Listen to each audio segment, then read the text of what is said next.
Hello दोस्तों, आप सभी का स्वागत है आपके अपने चैनल जॉब जॉय में।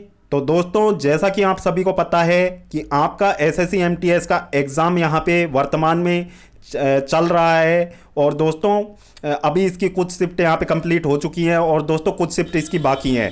और दोस्तों, इसके अलावा आपका जो रेलवे भर्ती 2024 में जो एग्ज़ाम्स आपकी होने वाली है, जिनमें ALP, technician, NTPC, junior engineer, तो दोस्तों इन तमाम भर्तियों का यहाँ पे एग्ज़ाम शेड्यूल जारी हो चुका है। इसके अलावा आपका एसएससी सीएचएसएल मेंस का यहाँ पे एग्ज़ाम होना, यहाँ पे 18 नवंबर को होना यहाँ पे तय किया गया है। इसके अलावा दोस्तों काफ़ी सारे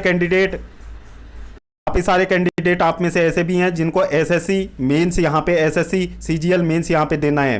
तो दोस्तों, इन तमाम भर्तियों में आपका जीएस का सब्जेक्ट आपसे पूछा जाता है। और दोस्तों, जीएस के सब्जेक्ट में आपका एक महत्वपूर्ण टॉपिक होता है भारतीय संविधान। और दोस्तों, पॉलिटी से रिलेटेड इस महत्वपूर्ण चैप्टर से आपके 3 से 4 क्वेश्चन एसएससी और रेलवे में हर बार पूछे जाते हैं। और दोस्तों, काफ़ी सारे कैंडिडेट ऐसे होते हैं जो संविधान का यहाँ पे पूरा डिटेल यहाँ पे अध्ययन नहीं करते हैं। और दोस्तों, वो चाहते हैं कि हमारा संविधान के जो 3 से 4 क्वेश्चन यहाँ पे पूछे जाते हैं वो इजीली वहाँ पे सही हो जाए।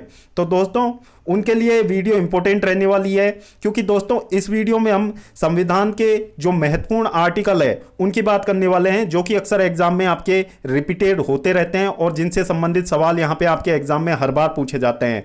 तो दोस्तों, अगले कुछ समय में हम संविधान के सभी आर्टिकल्स को संक्षेप में यहाँ पे देखने वाले हैं।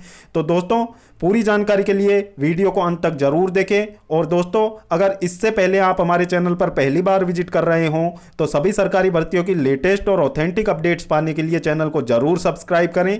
साथ ही बेल आइकन को भी प्रेस कर लें, जिससे आने वाली वीडियोज़ की नोटिफिकेशन आपको समय पर मिलती रहे। तो दोस्तों, स्टार्ट करते हैं हम आर्टिकल 1 से। तो दोस्तों, आर्टिकल 1 में आपका राज्य और केंद्र शासित प्रदेश का यहाँ पे उल्लेख किया गया है। फिर दोस्तों, इसके बाद में बात कर लेते हैं आपके आर्टिकल 5 से 11 तक। तो दोस्तों, आपकी जो नागरिकता है उसका उल्लेख आपके आर्टिकल 5 से 11 तक यहाँ पे किया हुआ है संविधान में। इसके अलावा दोस्तों, बात कर लेते हैं यहाँ पे आर्टिकल 14 की। तो दोस्तों, विधि के समक्ष समानता का उल्लेख आपके आर्टिकल 14 में यहाँ पे देखने को मिलता है।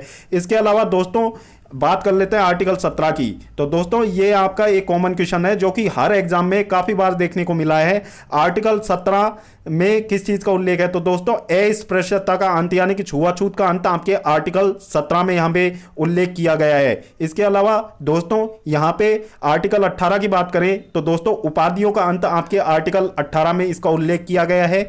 और दोस्तों, इसमें अपवाद के रूप में आपकी जो शैक्षणिक उपाधियां हैं वो आपकी रह पाएंगी। और दोस्तों, इसके अलावा आपकी जो सैन्य उपाधियां हैं वो आपकी यहां पे रहने वाली हैं, यानी कि इनका अंत नहीं होगा। बाकी सभी तरीके की उपाधियों का अंत आपके आर्टिकल 18 में इसका उल्लेख किया गया है। इसके बाद में दोस्तों, बात कर लेते हैं यहां पे आर्टिकल 19(1)(a), जिसमें विचार व अभिव्यक्ति की स्वतंत्रता का उल्लेख है। इसके अलावा दोस्तों, बात कर लेते हैं यहां पे आर्टिकल 21 की। तो दोस्तों, प्राण व दैहिक स्वतंत्रता का अधिकार यहां पे आर्टिकल 21 में इसका उल्लेख किया गया है। इसके अलावा बात कर लेते हैं यहां पे आर्टिकल 21(a). तो दोस्तों, काफी महत्वपूर्ण आर्टिकल होने वाला है आप सभी के लिए, क्योंकि दोस्तों इससे रिलेटेड सवाल हर बार हर एग्जाम में आपसे पूछे जाते हैं।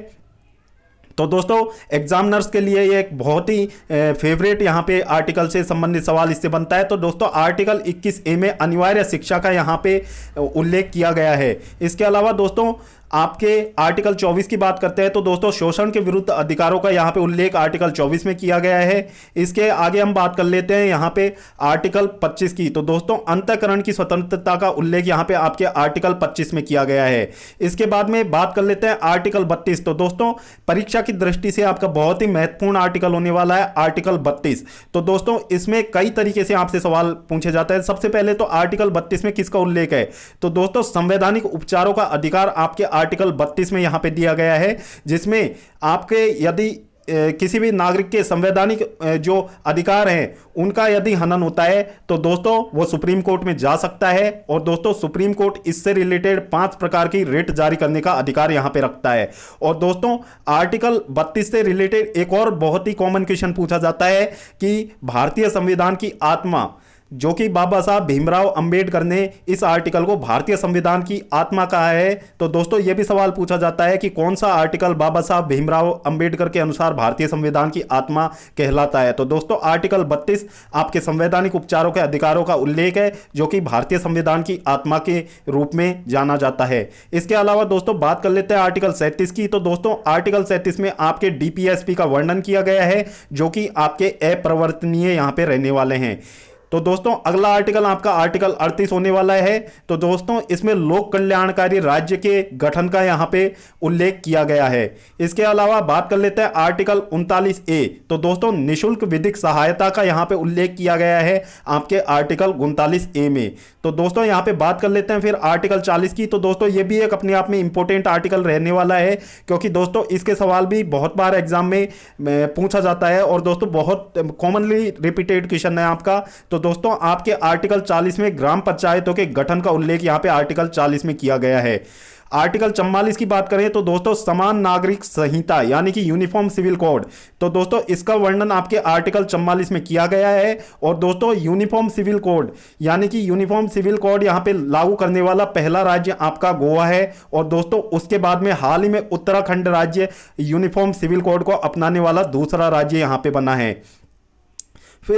फिर दोस्तों बात कर लेते हैं यहाँ पे आर्टिकल 47 की। तो दोस्तों पोषण संबंधित अधिकार आपके आर्टिकल 47 में उल्लेख किया गया है। आर्टिकल 50 की बात करें तो दोस्तों कार्यपालिका व न्यायपालिका का पृथक्करण का उल्लेख आर्टिकल 50 में यहाँ पे वर्णित है। आर्टिकल 51 की बात करें तो अंतरराष्ट्रीय शांति और दोस्तों भारतीय विदेश नीति का यहाँ पे वर्णन आर्टिकल 51 में किया गया है।